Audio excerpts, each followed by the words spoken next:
Right, just getting a drink. Be right back. Be right back, people. BRB. Return to sender.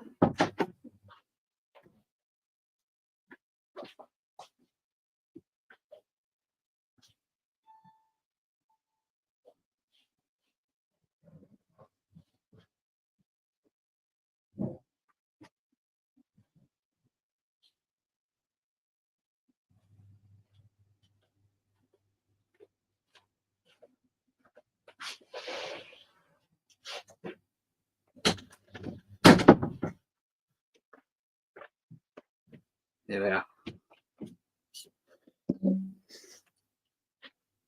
Lovely. Oh, where's my food? Yeah. Yeah. Hello. Hello. Hello. Gorilla. Gorilla. You doing, Fred?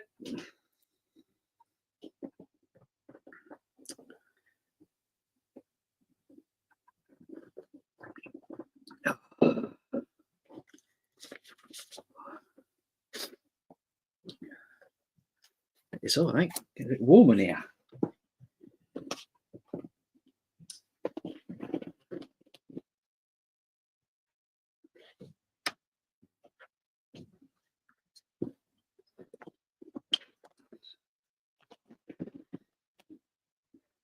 How's my week been? Oh, so. Yeah, busy working. Getting a busy time of year, as you expect, doing what I do. How's your week been? Not so much.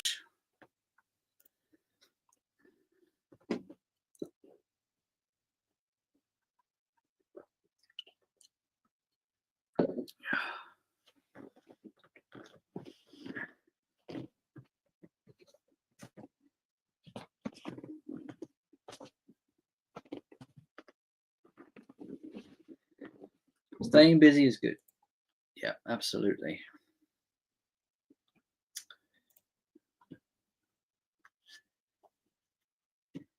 Still in contact with Brian? Gorilla? Everything okay there?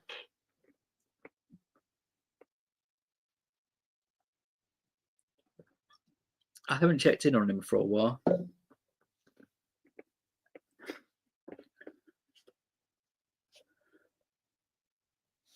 Good man.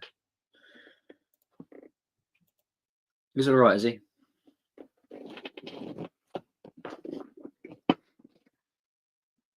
I miss Brian's live streams. They were good when he used to do them. Good for him.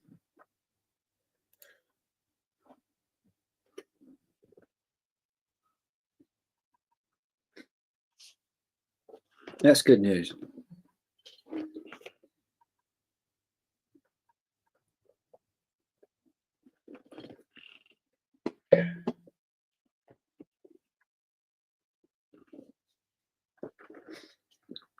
Still buying vinyl?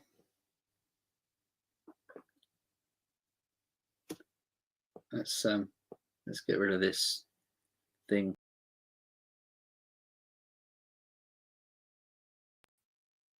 Hang on. Done that wrong. There.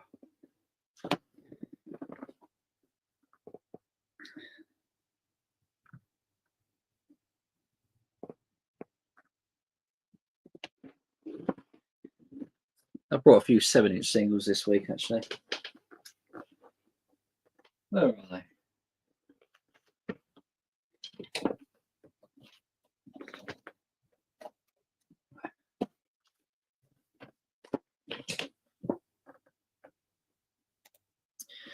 I'm not, but as many full albums, more 45s because of the price.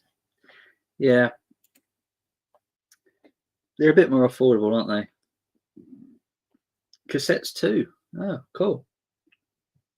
I didn't know you were buying cassettes.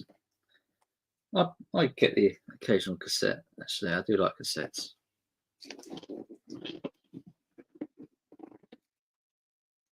I've got boxes of them actually. I need to go through them and have a bit of a rummage. Anyway, that's what I picked up this week.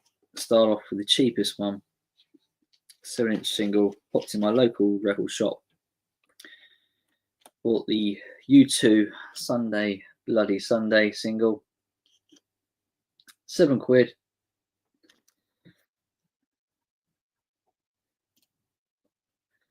Hi Simon. Someone impersonating you on Rachel's Ghosts. I was disgusted when I see that. I know who that is. It's probably the Wax, isn't it? He's always doing it. Don't really care, to be honest with you, Martin. You know, it's like whatever. What else do we have anyway? Sex Pistols, Pretty Vacant for £8. Yeah, it's a punk single, isn't it? You know, it's a great punk single, and it's actually a really nice, well looked after record. Actually, very nice. It's immaculate, in fact. East side on it, No Fun, on the Virgin label. Another nice one, yeah, it is. And this is the expensive one, which I don't think Dobbs will probably appreciate. Martin probably will.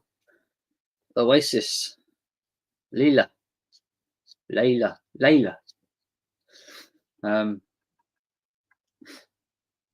Yeah, when did this come out? Was it 2000 and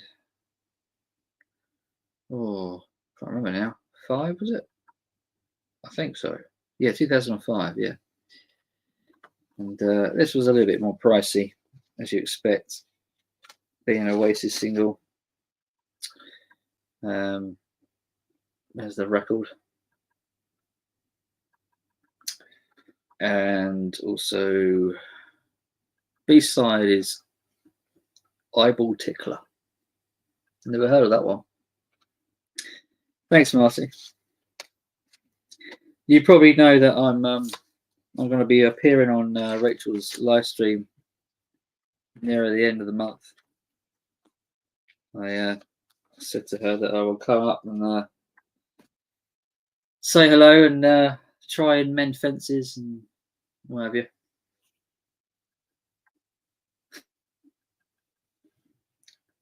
My last Oasis album.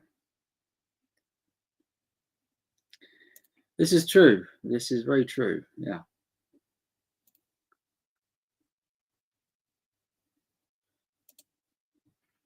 Hello.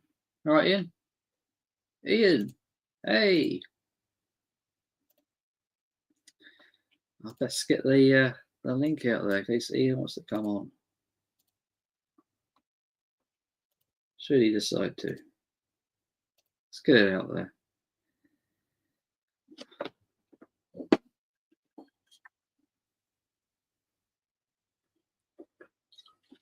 I can confirm, by the way, I don't have a drinking problem. If anything was mentioned like that on Rachel's stream, I don't think having a drink a week, one drink a week, relates to being pissed, you know, having a drinking problem. Just to confirm that. You're right, Ian. Yeah, I have a drinking problem. I miss my mouth. How you doing? I'm all right, actually. You've just had a bath or a shower, haven't you? Yeah. Your hair's all fluffy. Yeah. Yeah, I've been doing something that's, you know, when you do something and you smell like a bowl cat. Yeah. Yeah, and I thought, no, I can't sit. I can't sit around like this for the rest of the evenings. I feel like that most days, you know. Yeah, so I jumped in the shower, and when we hair, I didn't put nothing in my hair, so sorry, folks. Rag problem bobtail tonight. No one cares here. No. What have you been up to then? Not much today. Obviously, I did my videos. Sorting out a few bits that I want to do, and some personal stuff for once. I really went on my Audible and found out I've got 3 credits, and if you don't use them, you lose. Hello, Zeb. So I got 3 new listening things. Got a couple of radio series. Got some radio series. I've got Revolting People, which is an Andy Hamilton thing about the revolution in America, a comedy thing. Absolute Power, which has got Stephen Fry in. Yeah, it's absolutely brilliant. And I've got now. I'm a big fan of Jeeves and Wooster, and there's a radio version of it as well. So I've downloaded that. So that's a bit of listening in the evenings. I listened to that Saxon number, Strong Arm of the Law. It's quite good, actually, isn't it? Yeah, I quite enjoyed it.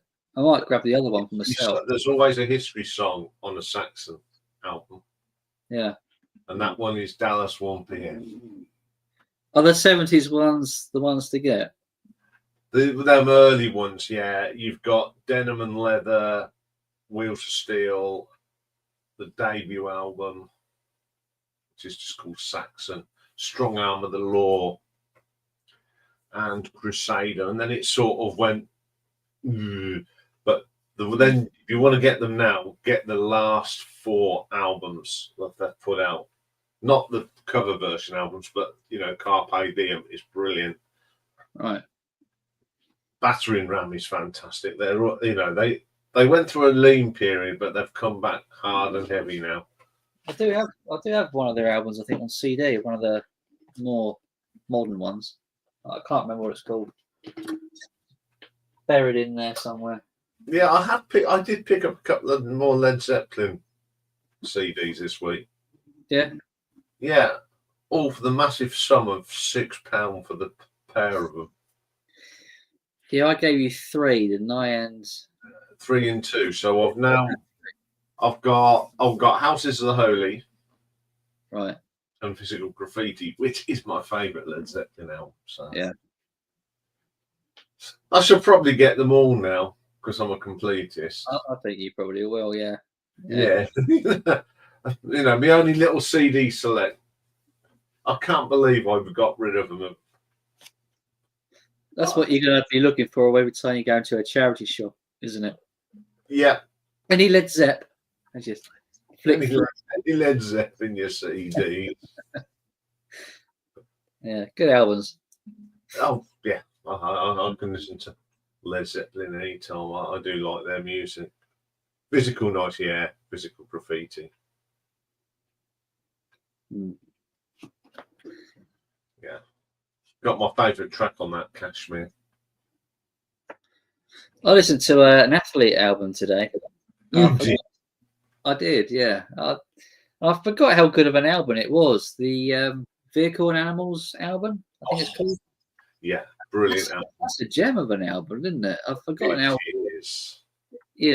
And I feel kind of they weren't really finding. They were just experimenting a bit. It wasn't really like a full. They didn't quite find their way in that particular album, but it's still a good album, Yeah, it's a great album. I mean, I love El Salvador. That is so simple but quirky. It is. Some of the songs are quite quirky, but they're quite enjoyable.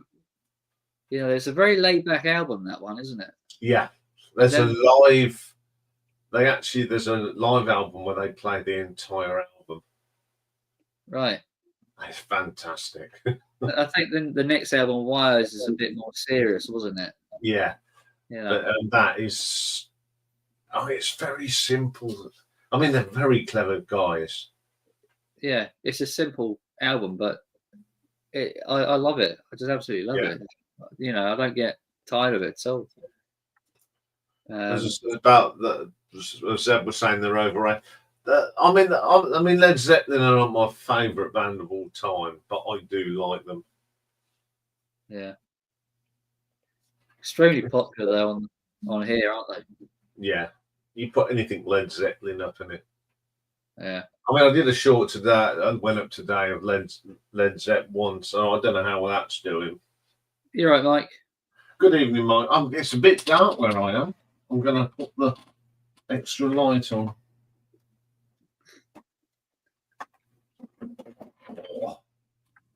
Don't try and stretch with the arm that's got pins and a plate in it. It's not very clever. Yeah. The bionic arm. I was a bit tired when I came on yesterday, to be honest with you. I was knackered. You look knackered, to be quite honest, mate. Yeah. I'm a bit better today, but I was tired yesterday. Yeah. That's a little bit better. Yeah, I've got a plate that runs from down to there. Have you? 6 bolts in it. Why is that then? What happened? What happened? It was New Year's Eve in 2014. Right. We stopped. There was an accident we witnessed, and someone was trapped in the car, and the bloke that hit the, of course, it had gone down a ditch. Right. And I noticed the car was a bit battered than that, and they were acting sheepish, and they legged it. Right. So me being the superhero, chased it. Right. And I caught him. Now, I would say he'd got 10 years on me. And you managed to But then I was quite still reasonably fit. Yeah. And I grabbed him. And he, with this arm. But the thing is, he was going fast. And I didn't let go. And he pulled me over. And I landed straight on this arm. How? I couldn't get up. Right. I couldn't get off the floor. Right. So someone helped me up, took me back up to where the ambulance is, because my ex was holding this person's neck in the car. They took off the roof. They looked at me and they said, "You better take him to hospital." Take him as well. Yeah, he's got to go to hospital. Why? Oh, I'll be all right. It's just... You didn't realise you'd broken your arm. Well, I hadn't just broken it. I'd, you know, your shoulder works on that sort of. It dropped down and round. Oh. No. But doing it on New Year's Eve is not a good time to hurt yourself, because I had to go through Christmas and New Year with one arm. And it was all they'd done was I'd got it like that. And then I had to have I had an operation when they saw the mess. They had to have an operation. They had to readjust, put everything back, and then they screwed this plate in because it shattered my. Christ, you must have fell on it hard. Yeah, it broke. It broke the humerus bone in about 4 places. Not very humorous. No, it wasn't very humorous. So yeah, that's I should have let go. Yeah. But we did catch him, because they did catch him in the end, because the person that picked me up had took his registration. So when we went back up to the thing, the police were there, and he just handed me out. That's the car he got into. And they caught him, and he went to court. Right. And I got some compensation. So right then. Yep. Were you on the railway at that time? Yeah. Yeah. 3.5 months off work. The coldest time to be off work as well. Lovely. So I had to pass 3 medicals before I could go back to work. Brilliant. Did you? Yeah. You have to pass your the physical thing, and then you've got, because I'm safety critical, I have to be able to do certain actions with my arm. Right. And until I couldn't do that, I couldn't go back to work. And I never gave chase to anyone again. No. I'm falling apart. I think that's why I get a lot of, I'm suffering for it now. Yeah. You get like aches and pains in that arm now. Yeah, especially when it's cold. Yeah. Always the way, and it's cold, isn't it? Yeah, and if you, when it's cold and that, because your hand, it tenses up, you can, you know, you go like that. Yeah. And you know it's there. Yeah. And when you stretch sometimes. That was quite an injury, though, wasn't it? Yeah, I think I lost about, I mean, I'm not going to do with that one, but I can't do that with that. No. I don't even try to attempt doing that now because it hurts too much. And that's because I'm getting older, my bones are not as strong, I'm afraid. No. Rule number one, let them go. Don't be a hero. No. Sometimes it pays off. It sometimes does. Yeah. Yeah, Houses of the Holy is a very good album. One of my favourite tracks, two of my favourite tracks on there. So yeah. What about all the times you sort of pulled people away from trains in the past, Ian? You know, and save lives. You know, sometimes it pays off. Yeah, football fans were the worst. They're getting pissed up, I'd imagine, wouldn't they? Yeah. Yeah. Yeah, and the worst one though was Grand Prix Day. Right. Because you'd have all the hoity-toities, right, on the champagne, and they come wobbling down on the platform. God. Yeah. Yeah. Some you can save and some you can't. Yeah. You did your bit. You done your bit. I did my bit for would have been Queen and Country in them days. So. Don't miss it though. Don't miss getting up at being at work at 6 o'clock on a cold January morning. No, I don't think anyone misses that, do they? Yeah, or standing there at midnight as well. Go off. You remember when we had that? What was it called? The Beast from the East.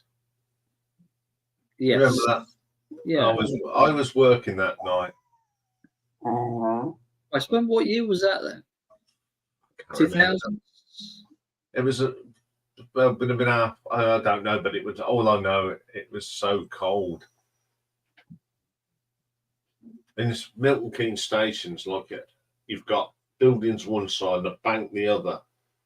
So you've got this sort of natural tunnel, wind tunnel, and the wind used to just howl down the tracks through the station buildings. It was,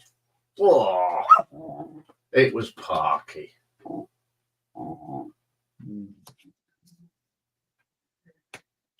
Yeah, so there we go. So plans for the weekend, if any? Plans for the weekend. What am I doing this weekend? Not a lot. Actually. No. I've got birthday top 10 to do tomorrow. And that's it really. Yeah. And of course the needle drop Saturday. So get that in the morning and then I shall just do whatever. Yes. You're vocal tonight. Not anymore, he's not. What? He wants attention, doesn't he? He just wants attention. He's not snoring his head off, he's barking, Richard. He's barking. He was snoring when I came in here and switched the computer on, but he soon susses I'm not in the lounge. Yeah, I've been watching the England game last night. Yeah. Yeah, I think they played a lot better than they did before. Good. Yeah. Good. Yeah, because a lot of them cried off. It was like a young team, and they really played well. Good. I like hearing They you got. taking chances. They went in for a new formation as well. They had proper two old-fashioned wingers. Yeah. And you had Watkins in front and Bellingham just behind him, the two wingers. Yeah. And it's that lad at Chelsea, what's his name? The one that wears the black bandana around his hair to keep his dreadlocks in. Can't think of his name. I think it's good that Kane's gone in a way, because I think he just always looks fatigued, doesn't he? Yeah, he was on the bench, wasn't he? I think that's where he needs to. I don't think he'll be captain when Thomas Tuchel takes over. No. He'll still be part of the setup, and I think he'll be on the bench. Yeah, I think a bench player would probably be good. Yeah, we can come on and make an impact. Well, they call them impact players now, don't they? I mean, it happened in the ladies' game, didn't it, with Jill Scott? She used to come on, didn't she, and create havoc. Yeah. In the box.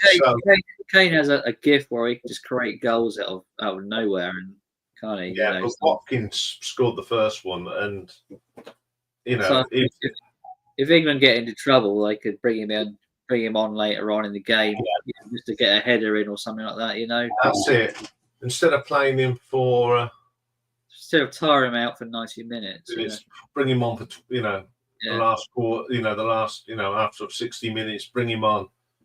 And he could still create trouble.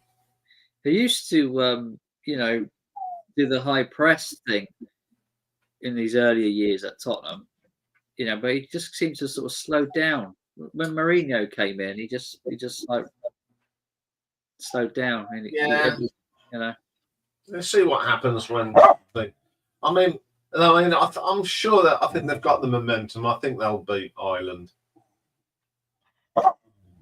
I think he played a lot of games at Spurs was another reason why. Yeah, he changed that way. He's almost quite a lethargic player now, isn't he? Yeah. It's not the. I mean, if you want a lazy player, but a skillful player, Glenn Hoddle.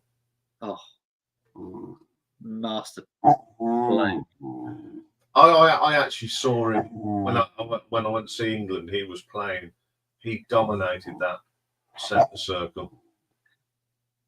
Yeah, his feet on the ball were like amazing. And he could look up. He could look up, and he could put a ball through to anybody. Yeah, on the ground, over their heads. He was just, and he didn't run very far. I remember when I think Spurs got beaten by Liverpool in one of the cup matches in the 70s or early 80s, wherever it was. And out of nowhere, Glenn Hoddle scored this worldie of a goal. And even the Liverpool fans were applauding it, how good it was, even though, the Spurs were losing and, we scored. But the brilliance of it, even the Liverpool fans were applauding it. He was an amazing player. Yeah, I'll put my microphone in a different position. I'll take it you can hear me all right. Yeah, you did get a bit of feedback on that microphone, don't you? Yeah, it's quite powerful, actually. I've noticed when you get near to it, it comes really loud. Yeah, so I'll put it.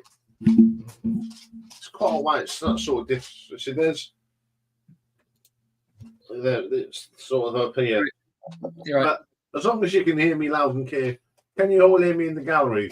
Unfortunately, you probably can. Yeah. After last night, I kept knocking it. Yeah. You do that quite a lot. Yeah, I've just got to find the right place. It's I've had to sort of moved it, you see, because it's on one of these arms. It's not. It's standing up. It's on an arm. It's not moving. No, it's not moving now. It's right out the way. Right, I'm going to give him a thing. I know what he wants. Come on, then. A gravy biscuit.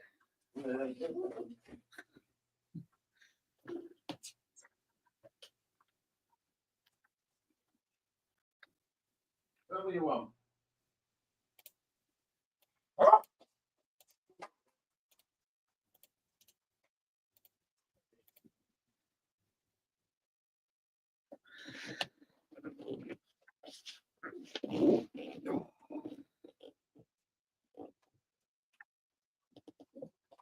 He's such a. He associates me doing this sort of thing, and he has to have one of his chicken feet.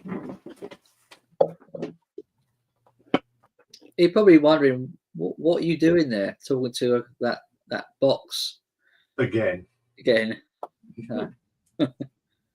See, during the day when I'm recording, he's quite happy to sit under in his bed. He's got a little bed under my desk, and he'll sit there. Yeah. The funny thing is, about 12:30, 1:45, he gets out and wanders into the kitchen, saying, "Oh, it's lunchtime."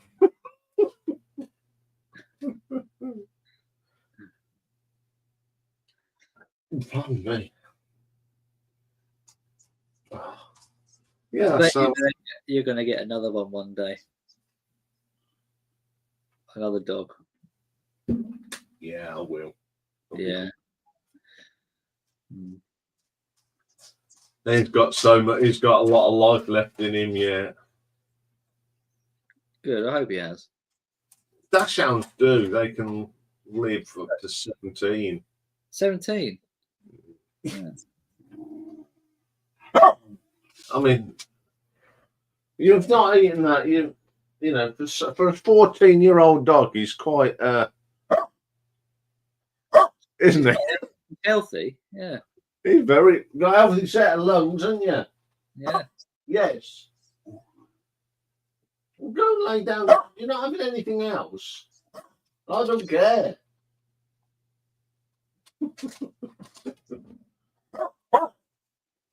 No, I'm not talking to you.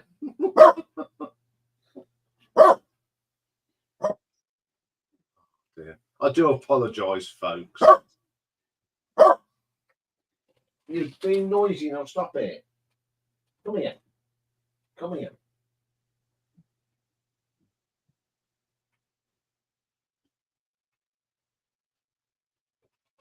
It's funny, when I talk to him, he's quiet. So as I do. You're right, Richard. There are a lot of Richards in the VC. Yeah. How's it go then, Richard, over in Rachel's? Let us know in the chat.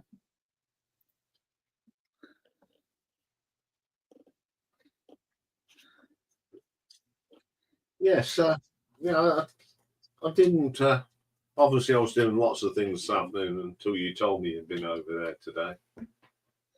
Yeah, I went in there just at the end, so in the gallery, you know. Yeah. Well, we've had that conversation. Now that I'm unblocked, you know, for like first time in God knows how long. Well, that's going in the right direction. At the end of the day, as long as you don't have to go up there and but as long as everyone just gets on, does their own thing, have a little bit of rapport now and again when you need to. That's how it should be, really. Yeah. I'm not going over there for any other reason, you know, just to other than just, you know, to mend fences and try and have a bit of a conversation. You know, I'm not asking for any of this kind of hype and attention. You know, although, you know, I'm sure it'll have its moments. Yeah.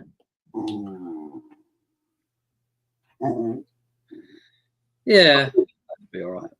I keep forgetting that Richard was watching it in the morning because it's afternoon for us. Yeah, I guess so. Yeah. Rich is still live stream, isn't he? What? Rich is still doing his live streams. I think so. Yeah. Yeah, I've done my anyway. I've done my 80s number ones now. For next week. They're all done. Yeah, I've done my list, as you know. Yeah. Be interesting. Got my questions as well. I got about 9 questions. So, 9 questions. I've got 5. But well, I've done a bit of work prior to this anyway for a different project. So I just want. That's a little conversation that you guys are not to hear about, but it's a quite thing that we're doing something. Sort that dog out while you're in. I know how to sort him out. What's he want there?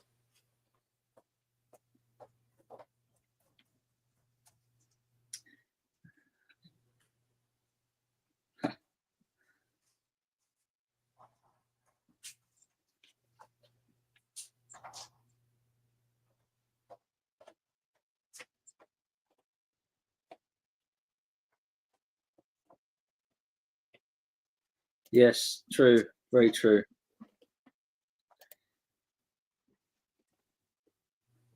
Listen to a lot of Morrissey. Yeah, good. I like Morrissey. Good choice. Suede Head, that's a great song. Your dog wants to be on the TV. Dog, yeah, he does come up now and again. They're going to end up on Richard's live stream sooner or later, aren't we? Or he's going to end up on one of ours. It's going to happen, isn't it? Yeah.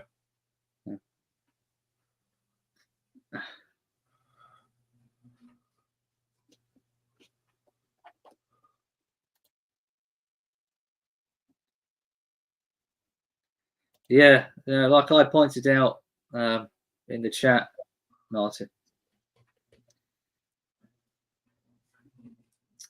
earlier today. Yes. Anyway. Yeah. Yes. Go out there and they should be out seeking for work. Yeah, you would have thought so. Sitting in their boxes in mummy's. Yeah. Maybe it'll straighten people out to putting all their bullshit on there. I mean, there's people. We're not. And then there are there's people out there that can't work. Good evening, Richard. Good evening, sirs. Hello, Sir Richard. Yes. Anyway, I watched as I said I would. I watched that video you did with Beth. The 80s. Really interesting. It was so many. So many same picks though. Well, 3 really. I wasn't going to do them in that order, but I thought if she picked it, I might as well, rather than talk all over again about it. But yeah, it was good. It was really good fun, actually. Yeah. And although it's sort of communicated before, I'd never actually seen it. Well, that's a lie. I saw her once with TK Video Central, and I made a comment saying I would love to do a video, and she replied, and she said it. Now she's very, I wouldn't say she's shy, but she's very apprehensive of getting in front of the camera. But she did it, and I thought she was great. I thought she did a great job. She had a presence, didn't she? She did, and she was a really good laugh, and it was fun. It was bubbly, and it was very enjoyable. So it was. Now this 80s thing that we're doing. Yeah. I've picked a load of songs, and I realize I picked the same songs over and over and over again. So I'm going to scrap them all and see if I can pick 10, which I think should have been number 1, but I've never mentioned before. So I'll have a little bit of time. I'll start next week, as I will be off work recovering, because I have a little procedure to go through on Monday. And so, yeah, it should be good. Because I will always pick the same things. Fine Young Cannibals gets it every time, not anymore. Although it should have been number 1, not anymore. So I actually was more realistic this time. It wasn't. well, I'm going to be Leon. realistic as well, because the song obviously has to have charted and possibly top 10. But I'm trying to go down. They're so iconic as well. They should have been number one. So I'm just trying to. I'm trying not to repeat myself over and over and over again. I think I've got. There's one that you have to put in regardless. So. Well, I know what that is, and I'm leaving that up to either of you two, because I know. You know. And if I say Rigsby's Cat, so that'll be picked. Now, Simon probably won't know what Rigsby's Cat is. No, I don't. Rising Damp. Yeah. Right. So he's got a cat in the song. That's anyway. Right. Have you seen any of the England game, Richard, or was you was at? Well, work. It was a better game. I sat and watched the replay, obviously, because I was doing my live stream last night. So watched it on catch up this afternoon, and they played really well. Your man from they as I said to Simon, they've got two genuine wing backs, two wingers. And your man from Chelsea, what's his name? I know what you mean. Yeah, he played brilliant. He was creating so many chances. But you've got Wilkins and Jude Bellingham just behind him. And them two were creating as well. They were. Did you dig Ray Wilkins out of his grave or what? Watkins, not Wilkins. You know what I mean. Oh, it didn't sound right. They played really well. To be honest, I haven't watched any football in about 2 weeks. So I haven't. And I know things have gone tits up for us. And they've also gone tits up for you, Simon, as well. And This is the norm. This is the norm for me. I'm used to this. Well, the good news is it's gone tits up for City as well. I know, but Liverpool supporters are hard to listen to at times as well. There's one guy at work, and he won't speak to you unless Liverpool are ahead of you in the league. People have written them off, haven't they, Liverpool? At the start of the season. I'll put it this way. How many games have been played? 10? There's still 11. 11. Still 27 games to go. I know. It's It's early days. ridiculous. Yeah, I know. You know. Our problem is coming in December is normally the worst month for us, where we're crap. Now I'm hoping that October, November was the crap month. But you're still in it, though. You're still clearly in it. Yeah. And I'm not using this as an excuse, but our injuries have really killed us. And some decisions of red cards being. City have got injuries as well, haven't they? They have. See, that's right. Rodri, I knew whenever they lost him, they wouldn't be the same team. And they're not the same team. But it's the same with us with Martin Odegaard. Now he is back, but he's not up to steam yet. He won't be up to steam for a few games yet. Yeah. So, but we've got him back. And now I hear Ben White's injured as well. And Spurs are just the most Spursy at the moment, aren't they? Beating City, losing to Palace, beating Aston Villa. Was it 4-1 or something? They're losing to Ipswich. I know. It must be so annoying. It's a roller coaster. Being a Spurs fan is an absolute roller coaster. You try and support the Cobblers. You get hammered, but you get outplayed by Kettering in the FA Cup. And the following week, you have to go to St Andrews to play Birmingham City, and you come back with a point. That's what league are Northampton in, anyway? League One. So that's the old third division. Old money, it'd be third division, yeah. Yeah. Okay. Wow. I am relieved that it is a third horse race this season and not a two between. Do you know what? It's more than 3, because Chelsea will be in it. I do think so. And I also think Manchester United will go on a big run. And they'll get themselves up there. I can't see them winning it, but I can see them going for top 4. Forest are up there as well, aren't they, at the moment? But I don't know if they'll sustain it, will they? They will fall. Yeah. Well, but it'd be nice to see Forest back in Europe in some form. I don't know. That's a stretch. Possibly. Yeah, but I don't forget when Forest were at their best, they had probably one of the greatest managers, English managers, to ever walk this earth in Brian Clough. He does. He is the walking encyclopedia, is Richard. No, I am not indeed. I am not. Oh, I certainly am not. Far from it. But, what are you drinking, Ian? It looks very nice. It looks nice. It's a pale ale. Right. What's the difference? We don't get pale ales over here. What's the difference? And don't say the difference is pale. What is the difference between a pale ale and an ordinary ale? Not much. They're just different. Then you got IPAs and this. This one's. It's got a very colourful, artful cover. It's a thing for my beer club. I'm in a beer club, and every month you get 8 cans from different regions. This is an American one. It's quite nice for American. Do you see? Whenever I went to England, been in quite a few times. I went to a pub. I always try to sort out the pubs. Whenever you have your real ale, rather than a tap, you used to have this big thing that you went. Yeah. Can you still get those? Yeah, we have them in the. Oh man, the beer tastes so much nicer out of that. Well, there's one pub in Northampton called the Malt Shovel, and it's a camera pub. What's a camera pub? Campaign for real ale. All right, okay.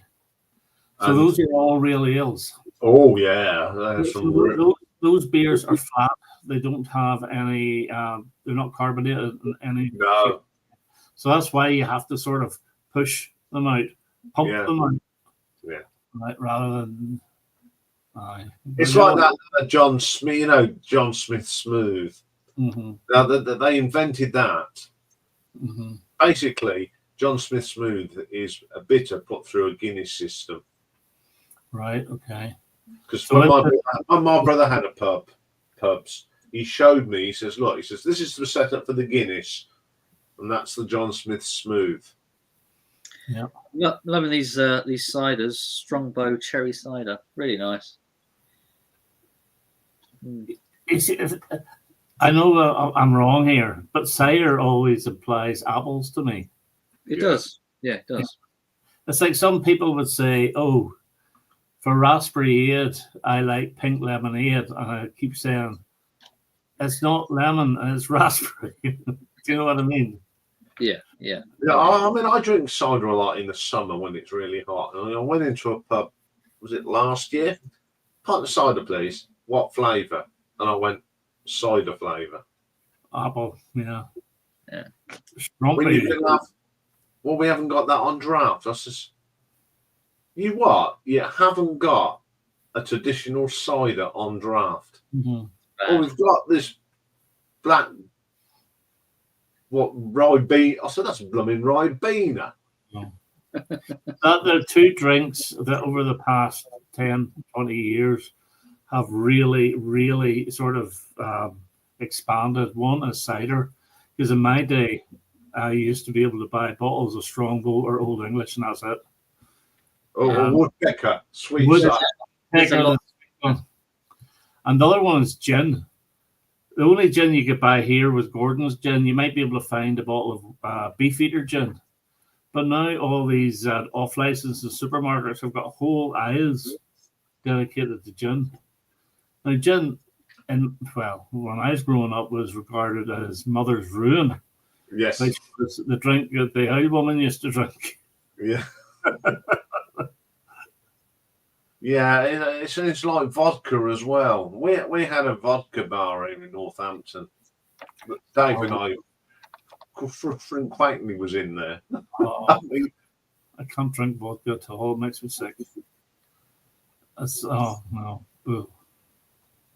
I can drink gin. That's all right. Like 1 or 2, and that'll be enough for me. But of the spirits, I'm just whiskey the whole time. Yeah, I'm a whiskey drinker. Yeah. And believe it or not, I prefer Scotch whiskey to Irish whiskey. And I'm only about 9 or 10 miles away from Bushmills Distillery. But I still prefer the Scotch whiskey. Now, Yeah. my favourite whiskey, you probably will remember this, Ian, is you can't get it on the shop shelves anymore, but you can order it online. Do you remember black and white whiskey in the green bottle with the 2 little dogs? Yeah. 2 little Scotty dogs. That's the nicest blended whiskey you can drink, I think. So I like the Bushmills Green Label. That's the 10-year one. That's the Yeah. single malt, you know. Yeah.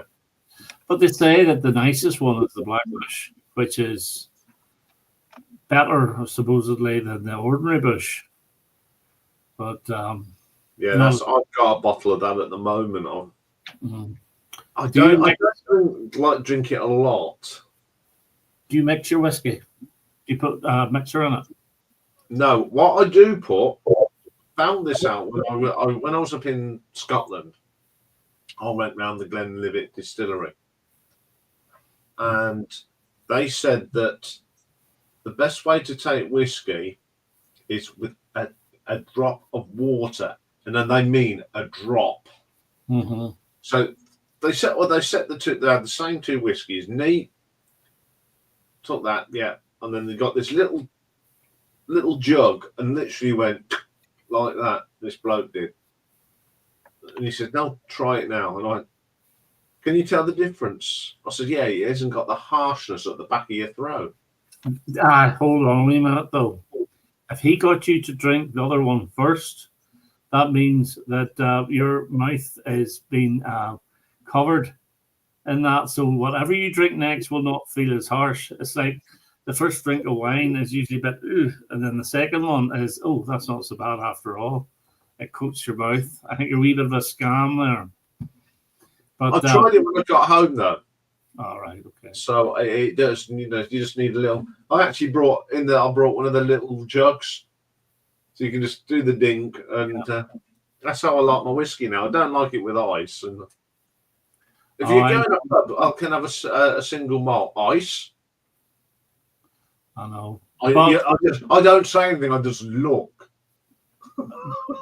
Drink it the way you want to drink it. Like my favorite way for whiskey, believe it or not, is with ice and ginger ale.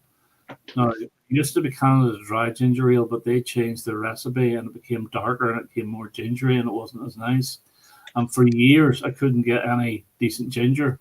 But now there's one from Northern Ireland called, is it Fever Tree? And they make the most perfect ginger ale, just like the old Canada Dry. It's very light in colour. It's not overly powerful, and it's beautiful. And Yeah, so, I like if I'm having a blended whiskey, I like ginger ale in it. mhm. See, my hometown of Coleraine has a brand of whiskey, Coleraine whiskey, which is very good for hot whiskies, where you have your sugar, lemon, and cloves. Your hot toddies. Yes, and you think your cold is going, but you're not. You're just getting pissed, and the next day your cold's back again Yeah, with a hangover. yeah. Hot toddy, couple of paracetamol in the bed. Yeah. You sweat like a pig. Do you like an Irish coffee? I love Irish coffee. You ever had an Irish coffee, Simon? No.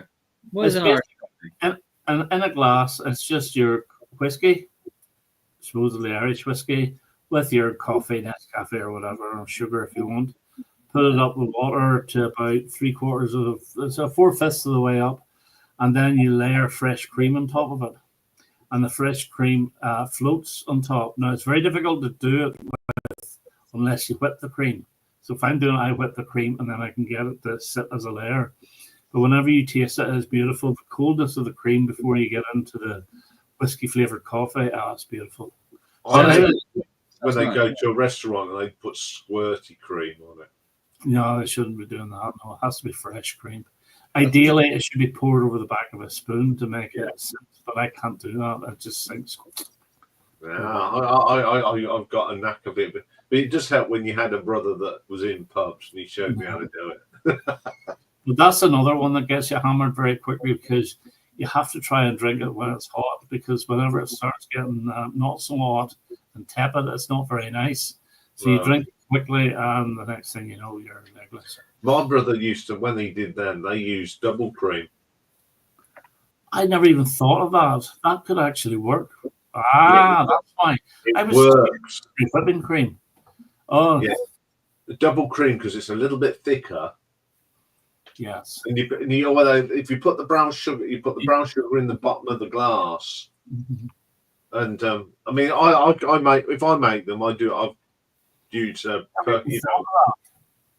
Never thought of it. yeah, always use double cream. I'm pretty, I do make, especially over Christmas. I always get a bottle of a cheaper bottle of whiskey in, one of the blended ones, By the and way, put the coffee pot on, double cream, brown sugar, lovely. By the And way, I've got one of them little cups it's a nice little cup with a little handle on it. all right, yeah. So they're not very big, but it's the proper McCoy, Do you buy Baileys for Christmas, you two? I bet Richard does. No, I don't actually. Occasionally I do. Occasionally, I used to. Here's one for you. I used to buy a bottle of something that goes very well with Baileys. So if I buy a bottle of Baileys, I will buy something else and make choc pops. Ah, What's that? Creme de menthe. Yeah. Ooh. I had a recipe to make Baileys. I do. But there's so many other imitations. yeah. There's St. Brennan's as well, which is produced not far from here, about 30 miles up the road. And it's every bit as good. It's just like a coffee liqueur type thing, which is Yeah, there's a in the summer I like Pimm's. ew. Yeah. Yeah. Ew. But You and Prince Charles and the yeah, I Queen. like Pimm's and lemonade, lovely, with a bit of cucumber in it, lovely. No, But there's a cheaper one that's half the price and it's as good as Pimm's, and that's from Aldi. It's really nice. Well, it's the same as champagne. Sparkling wine, there's very little difference between a good, decent sparkling wine and a bottle of champagne, apart from the price. Yeah, I saw when I say, what's the difference between Irish and Scotch whiskey? And people come up with all this thing. I says, nah, it's nothing like that. It's an E. Isn't he? Oh. I think I put it in, when I used to do pub quizzes, I put it in as one of the questions. What's the difference between Irish and Scotch whiskey? And some of the answers, and out of 20 teams, 2 got it right. Scotch whiskey is WHISKY, and Irish whiskey is WHISKEY. It's the same with smoky bacon and potato crisps. Some bags are smoky, SMOKEY, but over here it's SMOKY, which to me is smoky. Yeah, this is not right, this is it. Well, the other smoky we like is IE. New assistant manager. Nope. Let's go. Hold on. Sorry, phone call and phone back. That's loud. I know. I forgot. We'll put it in silent. Apple Logies. Yeah. Picked up any vinyl, Richard, this week? Or last week? Picked up any vinyl recently? No, I picked up a CD. Oh yeah. I actually bought the Queen 1 album on CD. I don't want to spend the money on the vinyl. CD wasn't that much cheaper either, but I bought it, played it. It's been sort of almost reconstructed. It's been remixed, but they weren't happy with the drums or Brian May and Roger Taylor, because the drums they were using were the drums in the studio at the time. They wanted to use their own drums, but they couldn't. And there was always like a muffly sound of drumming. So a lot of it is quite good with these new drums, but there's a couple that I don't like. I don't like the start of the track "Liar" on the new disc. Like "Keep Yourself Alive" is very good, but generally speaking, the drums are up, the guitars are up a little bit as well. But apart from that, not a lot of difference. What makes the decision then of getting something on CD over vinyl and vice versa? Is it the costs? The cost, and the CD will always be bought because I want it on MP3 and I'll rip it. If you like to double up on your, And if it's one of my big artists, I will get both of them. Yeah. But there are a couple of artists. You see, it used to be that you could download the album from YouTube, but you can't do that anymore. So I wouldn't even bother with a CD. I'd buy the album and download it from YouTube. They won't let you do that now for some reason. They probably caught on to it. So now I'm buying the CD as well. But I'll be doing another video either later on tonight or tomorrow, and I really needed to show CDs. I managed to get one, but I can't show any of my CDs at the moment because they're all boxed away. Now, my CDs were in a complete and utter mess, and I mean mess.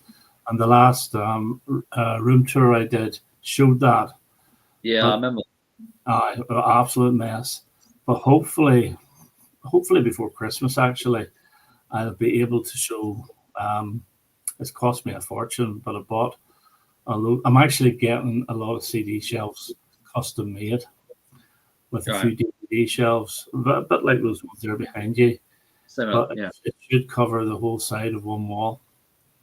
Right. And what we've done is, because my brother and his wife are moving in, and there's one living room we have which we've put a partition wall up, and so there's a wee section for storage of my music, and then there's another section of that for his man cave as well. And the one thing I'm looking forward to, we have an old radiogram from 1964. Remember those old radiograms, and you lift the lid up and so forth. And there's, you turn it on and the static, will blow you away at the moment. So we're going to get that refurbished.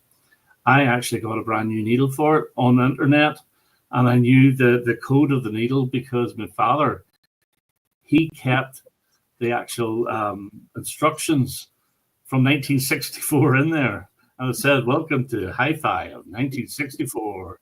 And it showed you exactly what the needle was required, and I got it within seconds, a tenner. I like it when on the repair shop when people bring in their old gramophone things. Well, that bloke that repairs them, he gets them working brilliantly.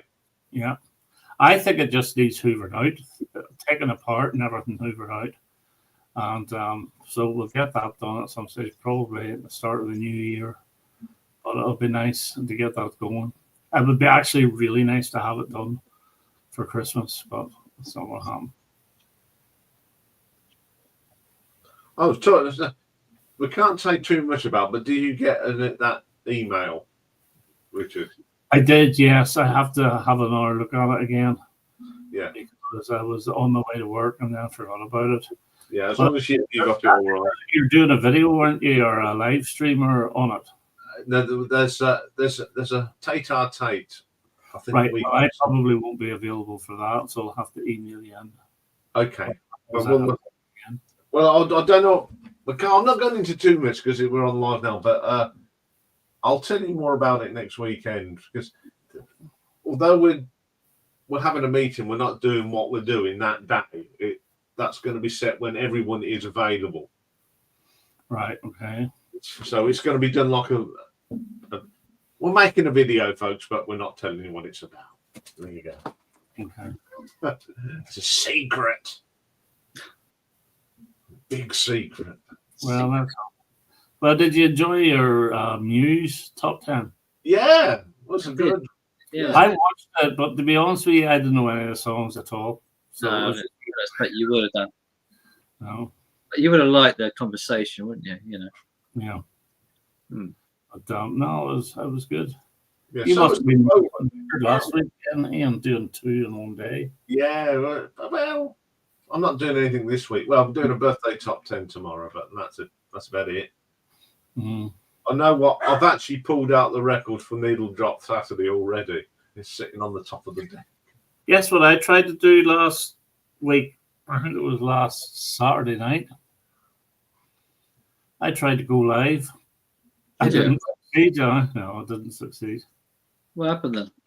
I don't know. That's the thing. I didn't know. I thought I'll have a go at this because now I have live stream or streaming. I You thought just I'll have do you have to put in? Can you just go live like that, or do you have to put in a time that you're going to go live? no, just go live when you want. Yeah, yeah. I mean, when I do that little one in the morning, I do set a time, but you have to set a time to create the live stream. That's what. So that doesn't matter. You must set a time to create. You've got to set a time. Basically, if you were to do it now, you just put it in. You won't put it in at 21:05. You'd put it in at 21:15. Right. But when you go in, it'll say you can show time in, but you can go live now. Yeah. All right. So that's where I went wrong. Question for you, Richard. Is McCook on antidepressants because of Arsenal and Kate Bush losing their battles? I was disgusted about Kate Bush. Absolutely disgusted. But you have to take it. That's democracy for you. And Arsenal, that's now been on a cloud nine with Arsenal for 2 years, so I'm expecting them to dip a little bit, just as long as I don't. What will get me really riled is whenever they all start saying Arteta out. That will really annoy the life out of me. That won't happen. No, I don't think that happens. Excitement has already started to happen amongst Arsenal. Really? Yes, it has. And then when Edu left, I thought, oh, God, here we go. So, because he was... I think you're right, because I think I watched an Arsenal podcast, and there was a bit of divide between Arteta saying, one guy was saying about they are like the new Spurs. You know, they're sort of, they're going to reach almost the heights but never win something. And it's been that way for, I don't know how many seasons now. But yeah, but they talk about winning the league, or we've never won the Champions League even under Wenger. These are high ambitions, though, aren't they? You know, too high, far too high. Now, pushing City last year to 2 points was unbelievable, even though we start off that well. And okay, basically we had a really bad injury the season before with William Saliba, and it all fell apart, which begged the question, do we have cover? Now, he has bought in Calafiori, and he's bought in Timber. Okay, Timber as well. And your man, Marino. So he has strengthened, but it's not gelling at the moment. I still think the one I really want is, although I love Kai Havertz, and Kai Havertz is, I absolutely adore that guy.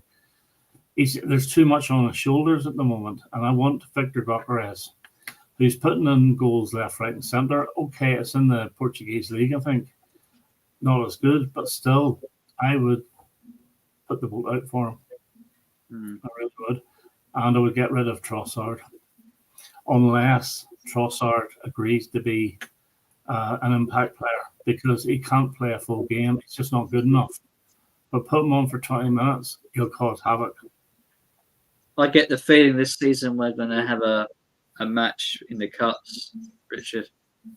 Say that again? I get the feeling this season we might have to play each other in the cups. Well, we might have to do that. It might come to that, mightn't it? You know, there's never been a Spurs and Arsenal final, has there? Ever. Apart from the Charity Shield after Spurs won the FA Cup and Arsenal won the league. But that's the only time, but we don't count that. No. That was the one. Did you win it in penalties or what? No, it was just a 1-1 draw, I think. I think that's how it ended, I believe. Is it not the one that they did penalties and David Seaman took one and missed? He actually took a penalty. I don't remember. I thought it was just a draw. I think it was just shared, wasn't it? I don't know. That's one for. You see, Richard, I don't know everything. But no, we could meet I don't care if we meet or not. I would rather not meet these unless it's a final. No. Because I don't care what you say, whether you're Spursy or not. You raise your game for us. Always raise your game. Well, those matches are like finals, aren't they? You know. Yeah, well, that's it. You know. Because the hatred is so deep. Exactly. Yeah. Double Fantasy was a fantastic album. It would have been if Yoko Ono would have kept her mouth shut. Listen, hang on a wee minute. Let me tell you something. I used to say that. But Yoko Ono's tracks on that are more modern for 1980 than John Lennon's were. John Lennon's songs on that are actually very good, but some of Yoko Ono's ones are really good as well. I got a little bit surprised because I really listened to those albums whenever I did the John Lennon ranking, and I was surprised how good some of Yoko Ono's stuff was. She can't sing. I know she can't sing, but some of the songs are actually quite good. Yeah. Sometimes Darren Farley, he's really good at doing the impressions, so he is. He's brilliant at Arteta as well. Do you ever watch the Darren Farley channel? Is that a comedian?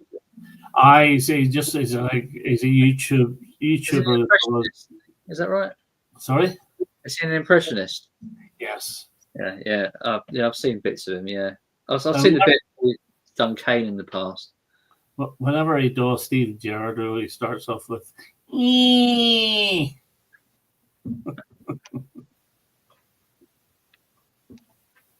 Yeah. Well, no. I couldn't see the point of a waste of space. Just there, Spring Heel Jim 1959, but he's got his name from a Morrissey track from Your Arsenal. Not Your Arsenal, Vauxhall and I, sorry. Best Lennon album, I would say Mind Games every time. I think it's his most catchy album, and there's less of this singing about Yoko and all the rest of it. That's true. It's the only one worth listening to. No, John Lennon's a great songwriter. He really, really is. But, some of the songs I think are slightly destroyed because they're not generic enough. For example, Oh Yoko is a great little jangly number. But you can't... Okay, it's about Yoko Ono, but if you want to make it personal to yourself and say maybe your girlfriend or whatever, you can't because it's Yoko. I prefer these sort of love songs and so forth to be more generic. Everybody can adapt them. I'm more of a Paul McCartney fan myself. So would I be as well, but let's be realistic. Okay, McCartney's last album, McCartney 3, was really, really good. The previous few were... More Lennon, to be honest with you. Would you be? My brother would be more Lennon as well. So he would. Yeah, because it's because of the hits, not because of the albums. Mm-hmm. Best Beatle was George. No. That's another thing you're going to see a lot of in the next few days. Is people showing the box set of George Harrison's Living in the Material World, which I think came out today. So they're all going to spring up showing the same box set. He had the best album, but all he didn't have the commercial hits, did he? Like so much as the others did. Not as well. He's the last Beatle to have a top 10 hit. Right. So in 1987. And what's that with the end? 1987. Set on You. Yeah, number 2 hit. Big number 1 in America too. Yeah, I've got Cloud 9. It's a good album. I was trying to think when Paul McCartney's last top 10 was. I think, oh boy, I'm not sure. Might have been Once Upon a Long ago, but it wasn't as big a hit. But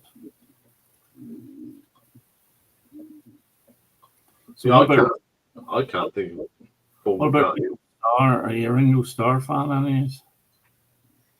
No. He should have just kept a drumming. I've got one or two of his albums, but I don't really. Same with me. I've actually got all the 70s albums, but I think they just sort of after the Ringo album is pretty good. That's the 73 one with the two big hits. In fact, in America and in Britain, if you think about it, he's the only one to have two #1 hits on an album.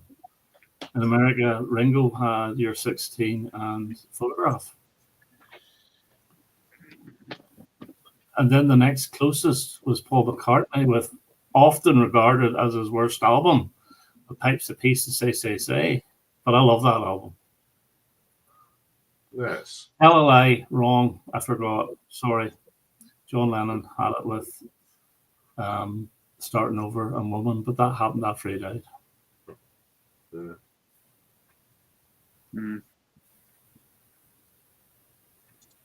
He did. No, I agree, Charles. I was actually listening to Elton John's Here and There this afternoon. On CD or on vinyl? Neither. All right. Is it the expanded one? Because Yeah, expanded the expanded one, yeah. Oh, that's very good. Two good concerts. One very intimate. The other one massive. Yeah. It's great. It's a great live album. I take it the John Lennon appearance was on Yeah. the expanded one. When they do, the best thing they did was saw her standing there. That was brilliant. No, that's a Paul McCartney song too, as well. It's quite. Yeah, I think that live album. It's obvious what's coming up in a few weeks' time, isn't it? What if I'm listening to Elton John live? Yeah, Well, if you're doing it properly, and you should be doing the original release, which is only about 5 songs on each side. Yeah, I with the actual ranking will be done on the but I will sort of mention them.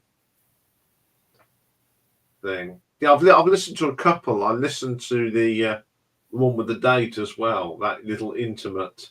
19th of the 7th. 71. Yeah. So I'm looking. That's the only two I've really ever listened to, because when it comes to the other ones, that's it's. Well, what else does he have? He's got a Greatest Hits live, which I never heard. No. And he's got the one with the Melbourne Symphony Orchestra live in Australia. That's actually not a bad album, because he plays a lot of 70s deep cuts on it. But his voice isn't brilliant. That's just before he had the operation on his voice. Yeah. But when you listen to that here and there, it's so crisp. Yeah, well, he's on. He was absolutely on it. I think it is on top of his game. But according to, I don't know, I never saw the biopic, but that's when he was at his lowest ebb. They say around those mid-70s was the time he was going to give up. Yeah, I've been listening to Goodbye Yellow Brick Road as well this week, because obviously I'm doing a perfect side on that on Monday. Yeah, tell me about it. It has to be side one. It has to be. I'm not going to say. I know you're not, but it has to be. If you've got Funeral for a Friend, Love Life Waiting, his best ever track, and you've got Candle in the Wind, one of his best ever singles, and you've got Benny and the Jets, whether you like it or love it, a #1 hit in America, has to be. You will find out on Monday. But I think you know where I've gone, don't you, Richard? I think you do, yeah. What about it's a good album, man. What about 80s project, actually? I need to get my backside into gear and get it sorted. How many of the tracks do you think will match between us? 3 or 4? No. None? No. No, because if Richard's going at the usual. I am trying to. Like, there's certain ones we've done this sort of before, Ian. And I don't want to say the same things over again. Yeah. I want to go outside the box a little bit. Well, there will be guilty pleasures. I'm guaranteeing you. We may match on. I may match on one with Simon. Well, I think I have got at least one guilty pleasure in there. Well, there's one that I put down. And I thought that's definitely getting on, and then I looked, and it was released in December 1979. So that's it gone.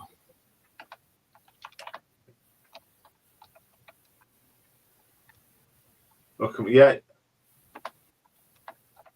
My favourite record, and Honky Chateau is another good album as well. Very, very good album. That's my. I mean, when I did the story on the 70s, was my favourite. But I always include Empty Sky because that's. It's not bad either, you know. No, it's a very good album. Gets forgotten about though, doesn't it? Because Yeah, you did make with your Mungo Jerry. You made a slight error in. did I? Oh well. Well, I tell you what it is. Go on. You included an album which is technically a compilation, which is Long Legged Woman.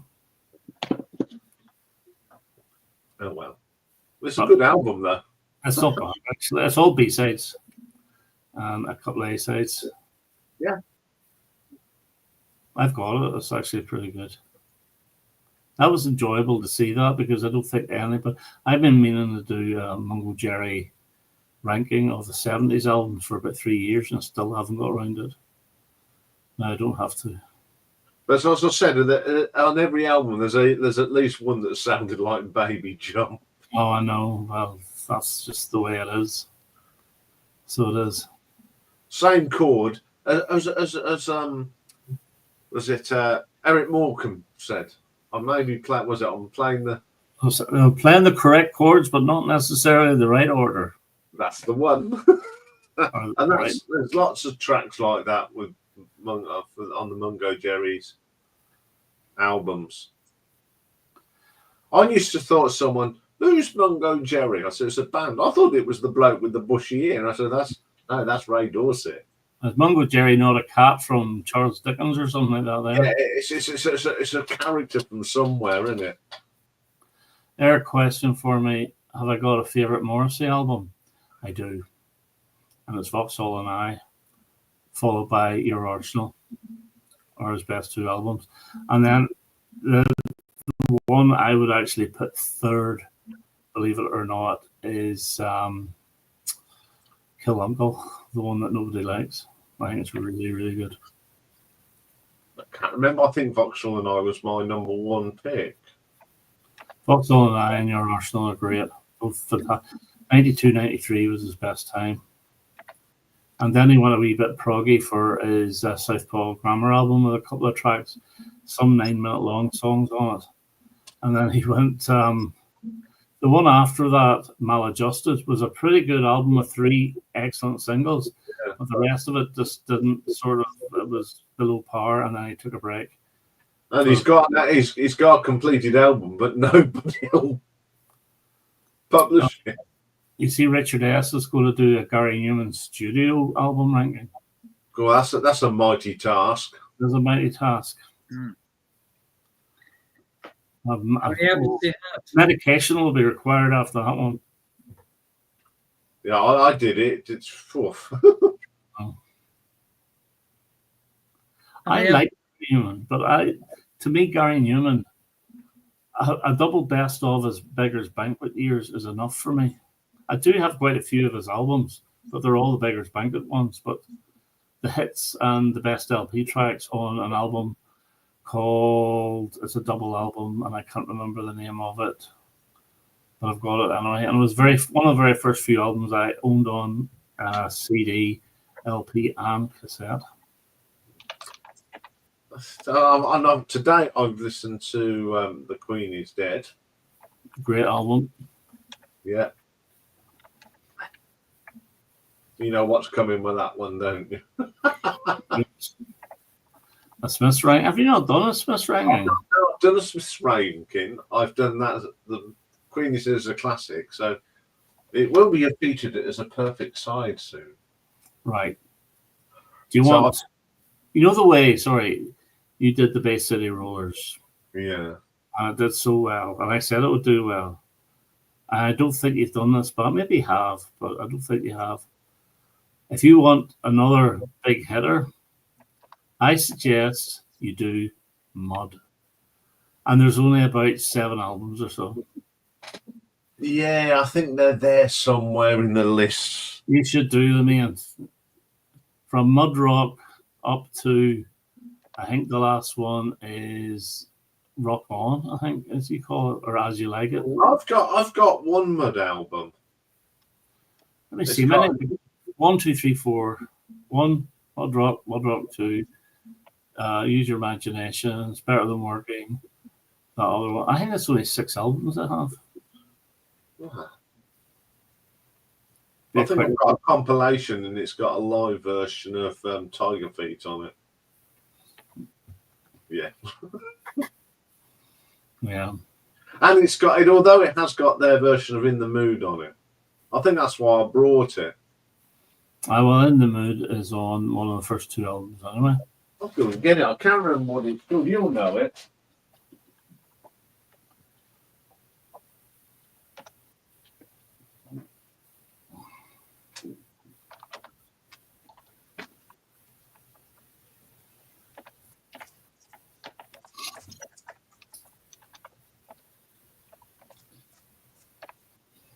Are you doing your shopping at Tesco's there, Simon? No, I'm just responding to the few in the chat. It's, so keeping people updated what's going on and that. Sorry, I'm a little bit distracted. I'm just the one-man band, Richard. Yeah, it's this one. That's their first album. No, I thought it was a compilation because it's got it's got Dynamite, The Cat Crept In, and Tiger Feet as a medley. Yes, that's their first album, Mud Rock. And the second album is Mud Rock 2. And that's got Rocket on it, which is a great track. Yeah, I like Rocket. It's got Do You Love Me and Shalalali, Running Bear. That's a good version of Running Bear. Mm-hmm. The Hippie Shake, Shake, Rattle and Roll, See You Later, Alligator, Dynamite, The Cat Crept In, End of the World, Blue Moon, In the Moon, and Bye Bye Johnny. Yeah. Bye Bye Johnny again. God knows how many people have done that. Yeah, I'll pick that up for £3. Yeah. It's a £5 album, that. But it's decent. I don't like the medley, mind. I don't like the medley of the 3 hits. No. See you, Jen. See you later. It's, of course, it's not bad nick. Look, It's on the Rack label, yeah. it's not a bad nick either. So Album did well. It got top 10. So it did. yeah, So- got to do a Mud then. We've got Mud Rock. Another one you'll have to do is All of the Stardust.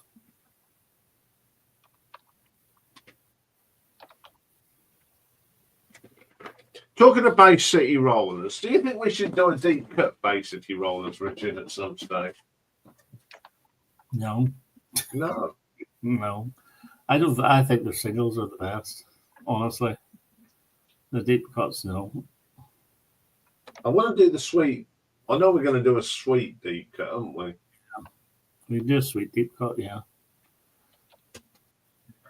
Yeah, the other thing I've been doing today is putting together Simon's birthday top 10. That was 1984. Yes. Yeah. Got it. Got that. Yeah. There's some interesting tracks. Just turned 40, haven't you, Simon? Or have you turned 40 I will. Yeah, I will do. before the end of the year, obviously? Yes. End of November. Right.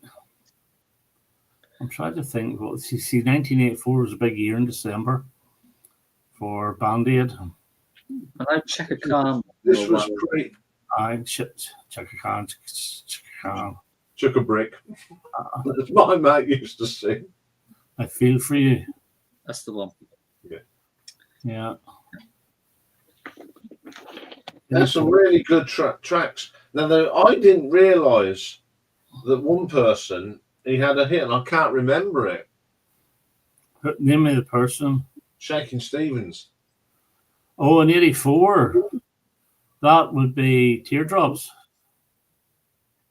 Yeah. Yeah, it came out of nowhere into the top 10. Oh, that was a big hit. In fact, the 12-inch version of that has got a medley of all his hits at the back of it, which is brilliant. It's just a medley of all the hits he had. Yeah, but one of my friends, she was a big Shaky. Yeah. Yeah, Richard is turning 60 December. Richard S. Yeah, big 60. I'm not far away from you, Richard. No. I'll be 59 in February. But Well, that means you get your 5th birthday top 10. I know, which is 1971. Yeah. It's not bad.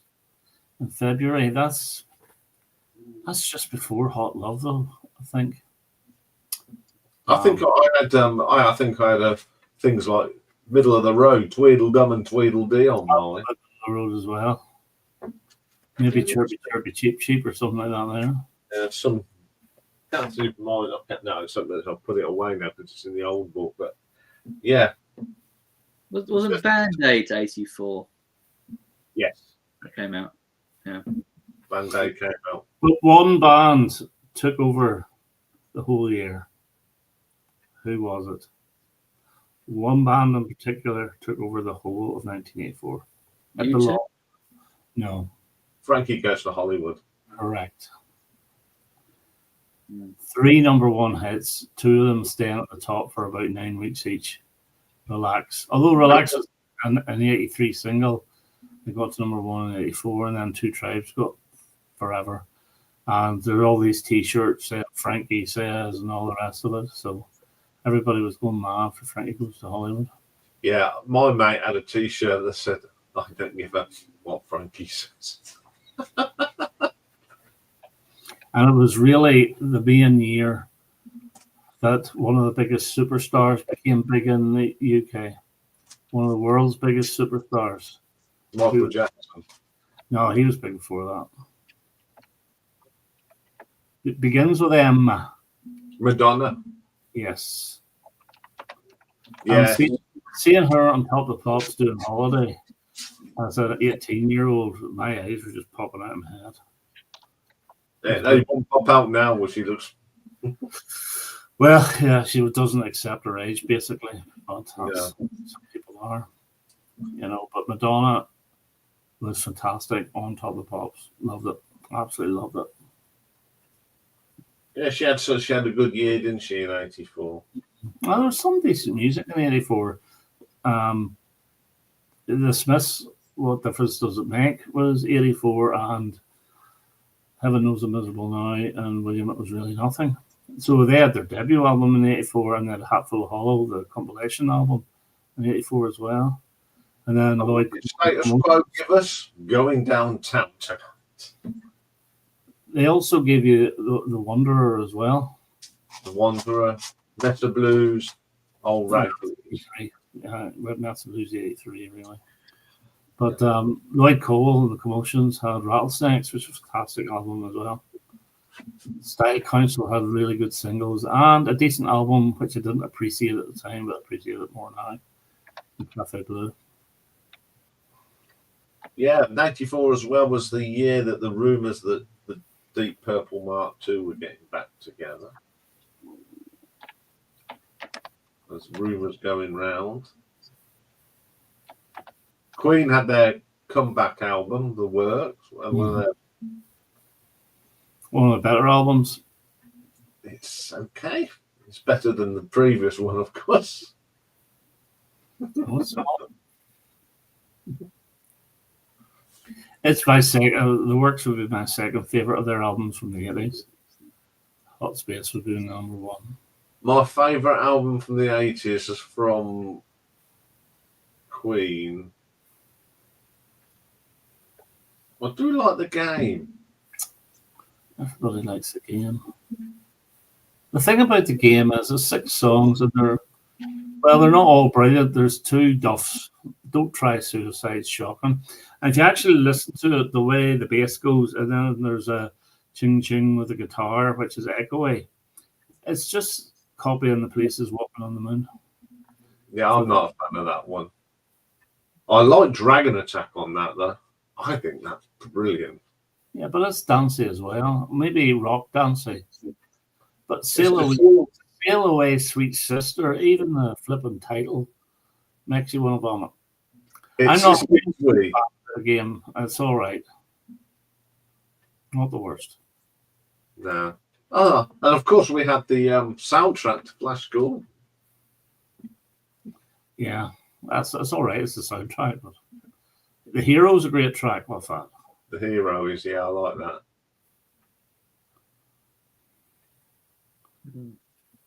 But did you know that the way that every member of Queen has had top 10 hits?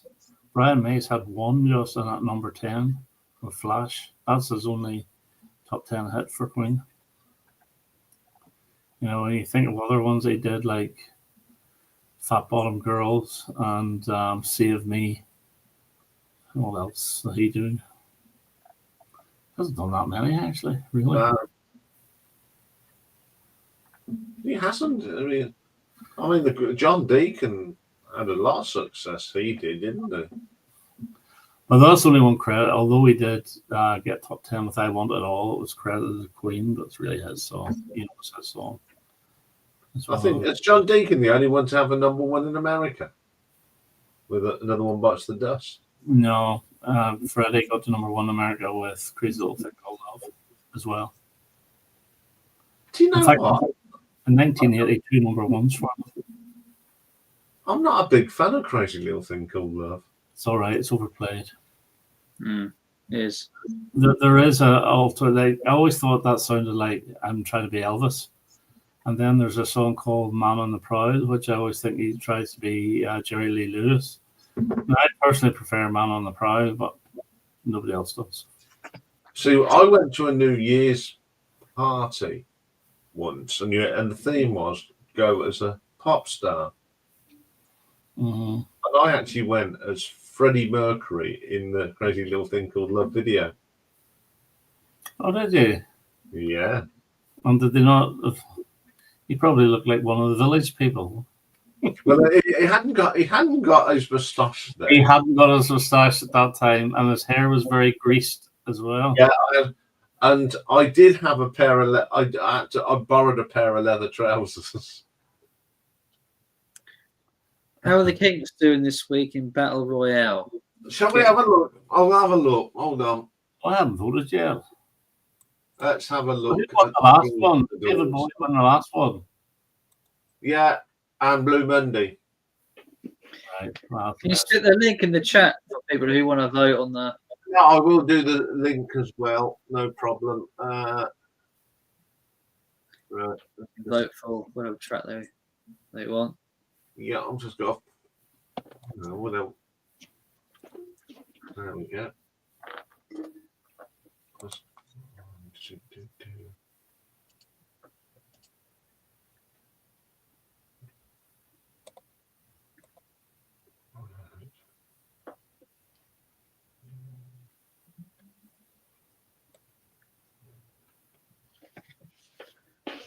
Let's do that bit first. Do that. Joy Division is at the top on 6. Kinks 4. The Who Substitute 3 and Bob Marley 2. what's the Kinks one? Sunny Afternoon. That's yours, Simon. Yes, it is, yeah. Was that ahead of your water? I think you put 4 Kinks ones in, didn't you? Or try to get 3. 4. 3. 2 went through. He's got Waterloo Sunset as well. Oh, that's the big one for me. That's the big one, yeah. Right, I just got to find so I can put it up. We need to go into that one. Do you know what I'd be tempted to vote for is the Bob Marley one? I like. I think Mike went. He said he went. Bob Marley. As I said in the video I did on it, do you think it would have been a big hit if they'd have put the one in off the original? No. No, I don't think it would have done either. Right, here we go. What's this about Rob Walker thinking somebody's impersonating? Someone's impersonating Rob, yeah. I don't understand what he means. On the It's panel here or on the chat? In the gallery, in the chat. All right, okay.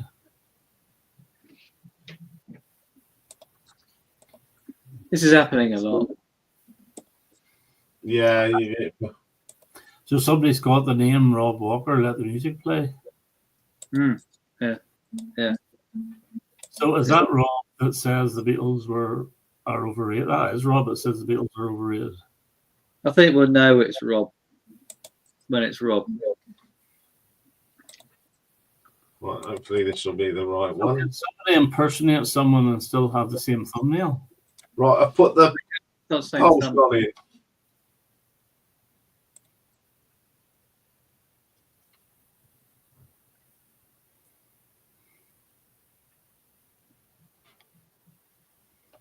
Has it come up?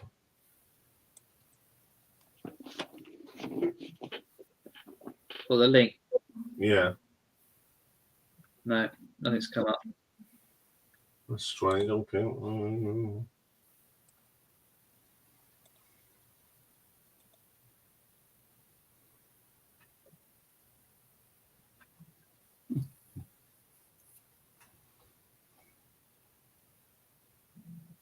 Should be there. It's gone. I've got it on. I've opened it up on YouTube because that's where I have to put it.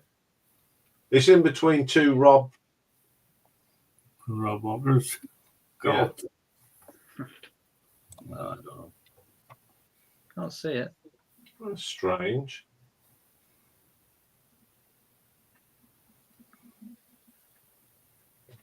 Well, it's Well, amazing. Put it in private comments and I'll copy and paste it. See what happens. Oh dear. There we go.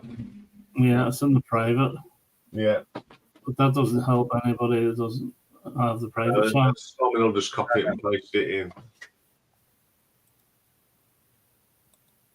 There you go. Right, I'm going to vote. Who will I vote for? I am Spartacus. No, I am Spartacus. I'm Spartacus. Look, epic movie that is. It Absolutely. is. Yeah. Just voted. Nice one. There you go, folks. You can click on that poll, click on the link, enter the poll, and vote for whatever song you feel should go through to the next stage. Round of 16, where it gets interesting. So this is the last of the round one. We got two more. All right. We've got Group H is the last one. Then we'll have a roundup. Then we got the draw, but we're not having it over the Christmas period when I'm not doing normal stuff. So it'll resume back in January. We're taking the winter break. Is What a Waste through? No, Good, because that would be such a waste if it got through. let's see. I'll go and have a look at the scores on the doors now. See what.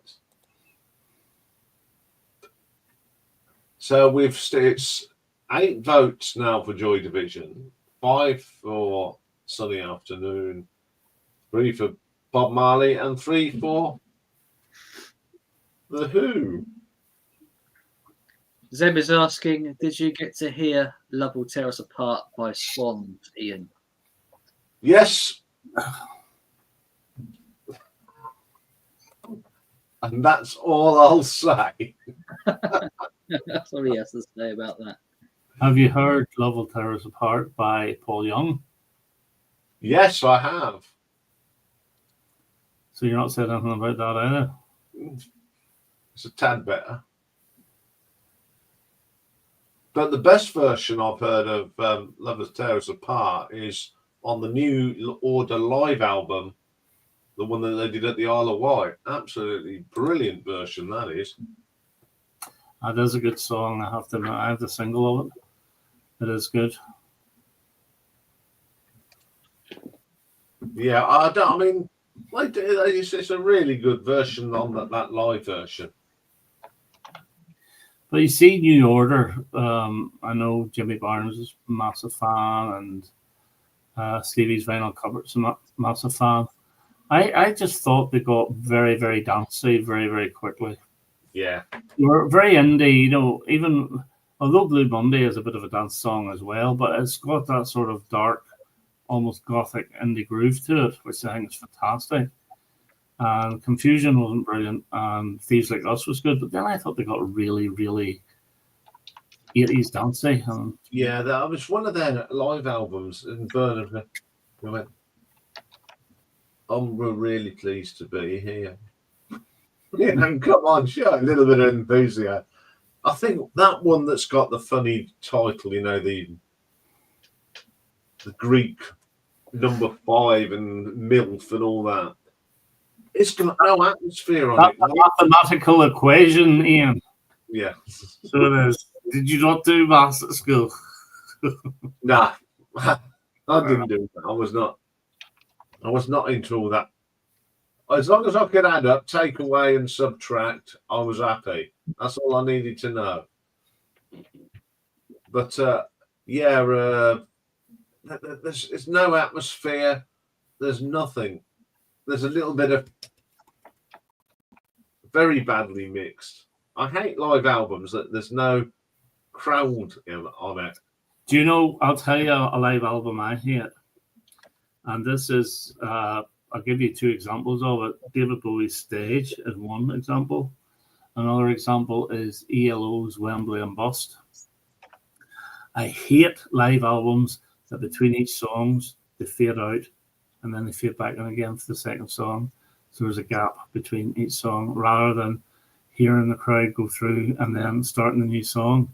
So they're editing out and then I can't stand that. And it's unfortunate for 2 albums. Now, the Bowie one has been corrected for new releases because it was, put it this way, Visconti, I think it was, messed with the order. So he put all the Ziggy songs on side 1. Then he put all these all on side 2. Then 3 and 4 were Local Heroes. But they actually did it the way the show was actually done now for the 2021 or 19 release of it. But the Wembley and Bust, which is a fantastic set list for ELO, fades out, silence, fades back on for the next song. No, not for me. No, live albums should be just plug in, go, warts and all. Yeah.